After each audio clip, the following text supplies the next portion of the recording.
Iran के सदर इब्राहिम रईसी 3 रोज़ा दौरे पर इस्लामाबाद पहुंच गए हैं।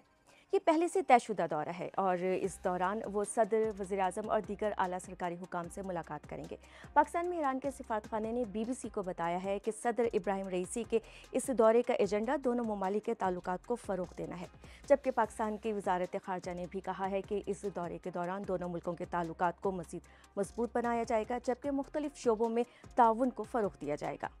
लेकिन इस विजिट के दौरान आलमी हालात को इग्नोर करना भी मुश्किल है। ईरान और इसराइल के दरमियान तनाज़ा इस वक्त पीक पर है, जबकि इस साल के आगाज़ में ही पाकिस्तान और ईरान के दरमियान उस वक्त कशीदगी पैदा हो गई थी जब दोनों मुल्कों ने एक दूसरे की सरहदों के अंदर मुबैना दहशतगर्दों के खिलाफ कार्रवाइयाँ की थी। तीसरा, मगरबी ममालिक इसराइल के खिलाफ ईरान के इक़दाम की मज़म्मत करते हैं और खित्ते में ईरान के ऊपर हालात कशीदा करने का इल्ज़ाम लगाते हैं।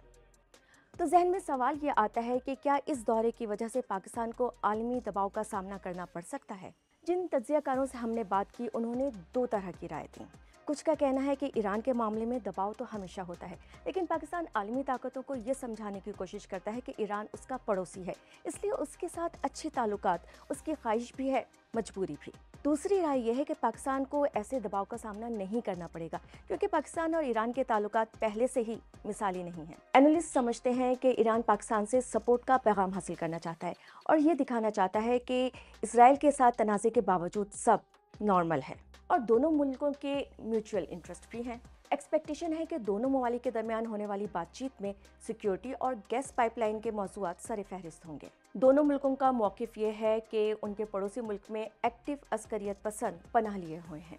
ईरान का इल्ज़ाम है कि उसके सूबा सिस्तान बलूचिस्तान में अदम इस्तेहकाम पैदा करने वाली सुन्नी अस्करी तंजीम जैश उल अदल पाकिस्तान से ऑपरेट करती है और उसी के ठिकानों को जनवरी में उसने पाकिस्तान में निशाना बनाया था। जबकि दूसरी जानिब ऐसी ही कुछ शिकायत पाकिस्तान की है और ईरानी हमलों के जवाब में पाकिस्तान ने बलूचिस्तान लिबरेशन आर्मी और बलूचिस्तान लिबरेशन फ्रंट के मुबैना ठिकानों को ईरान के अंदर निशाना बनाया था।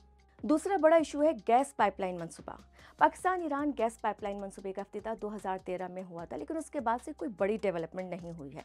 इस मामले में पाकिस्तान को दो मसाइल का सामना है और एक है अमेरिका को मुतमईन करना। दोनों ममालिक के दरमियान इस गैस पाइपलाइन पर अमेरिका को शदीद तहफ़्फ़ुज़ात है और चंद हफ्तों कबल अमेरिकी महकमा ख़ारजा के तर्जुमान मैथ्यू मिलर ने कहा था कि हम हमेशा सबको मशवरा देते हैं कि वो ईरान के साथ कारोबार करने में एहतियात से काम लें, क्योंकि ऐसा करने से ये अंदेशा रहता है कि कहीं कोई ईरान पर लगाई गई अमेरिकी पाबंदियों की जद में ना आ जाए। दूसरी जानिब खदशा यह है कि मुआहदे की खिलाफ वर्जी करने पर ईरान पाकिस्तान के खिलाफ बैनुल अक़वामी अदालत जा सकता है, जहां पर पाकिस्तान को 18 अरब अमरीकी डॉलर जुर्माने का सामना करना पड़ सकता है। इस विजिट का नतीजा जो भी हो, तज्ज़ियाकारों का कहना है कि इससे ये पैगाम जाएगा कि पाकिस्तान और ईरान एक दूसरे पर हमला करने के मामले को पीछे छोड़ने और सिक्योरिटी चैलेंजेस से निमटने पर बातचीत करने के लिए तैयार हैं।